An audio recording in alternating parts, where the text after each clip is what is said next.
University Hyderabad کے اندر جو entry test ہونے والے ہیں اس کے لیے کچھ پیپرز کی گائیڈ لائن ہے جس کے اندر انگلش سیلیبس آتا ہے. تو انگلش سیلیبس کے لیے آپ کو ساری جو گرامر کی بیسک چیزیں وہ آنی چاہیے.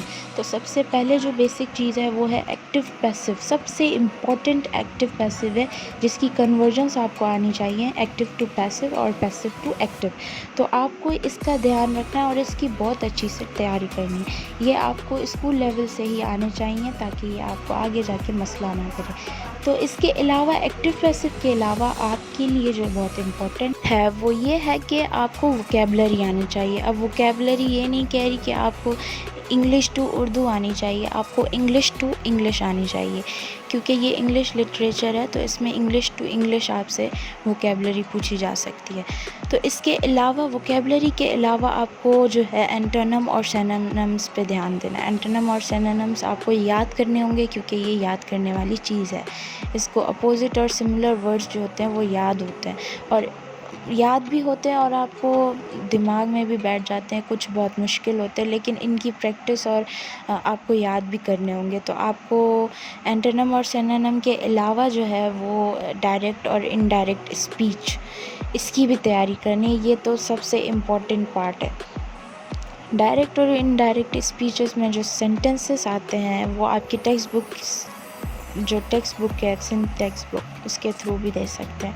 تو آپ کو کنورٹ کرنے ہوں گے انڈائریکٹ ٹو انڈائریکٹ. تو یہی ساری چیزیں جو بہت امپورٹنٹ ہے اور ٹینسز تو آپ کو شروع سے آنے چاہیے اور پارٹس آف اسپیچ بھی شروع سے آنے چاہیے. Pronunciation everything you have to learn. اب آپ یہ بولیں گے کہ ہم ساری چیزیں گرامر سے کریں, مطلب سارا پورشن آپ نے گرامر میں بتا دیا ہے تو گرامر کیا ٹیکسٹ بکس میں کمپریہنشن میں کچھ نہیں آئے گا؟ تو اس کا جو جواب ہے وہ میں اس طرح دوں گی کہ آپ کی جو سندھ ٹیکسٹ بک ہے اس کے اندر جو جتنے بھی چیپٹرس ہیں یا ڈرامے ہیں اس میں سے جتنے بھی سینٹنسز آپ بنا سکتے ہیں آپ گرامر کے تھرو بنائیں, وہ چاہے ایکٹیو پیسو ہو ڈائریکٹ انڈائریکٹ ہو. تو آپ ٹیکسٹ بک کو اس طرح استعمال کریں کہ آپ اس کے اندر ہی ساری گرامر جو ہے وہ سیکھ سکیں.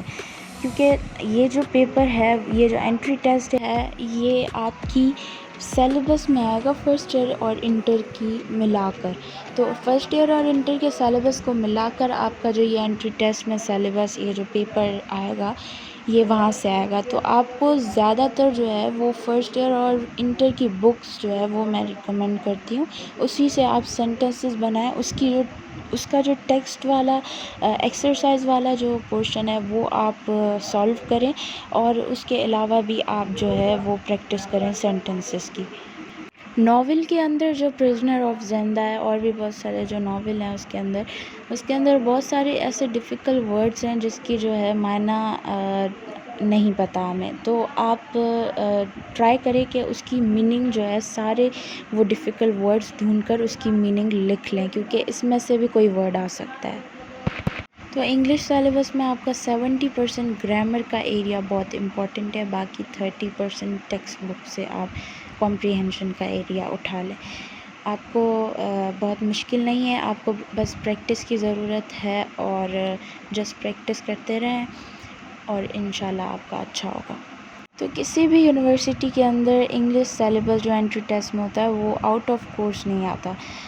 ہاں ہو سکتا ہے کچھ ورڈز جو ہیں وہ آؤٹ آف کورس آئیں, وہ جسٹ ہوں گے تو ووکیبلری کے ہوں گے یا اینٹونم اور سینونمز کے ہوں گے.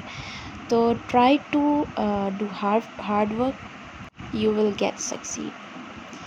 اگر ویڈیو اچھی لگی ہو تو لائک کریں اور سبسکرائب بھی کر دیں.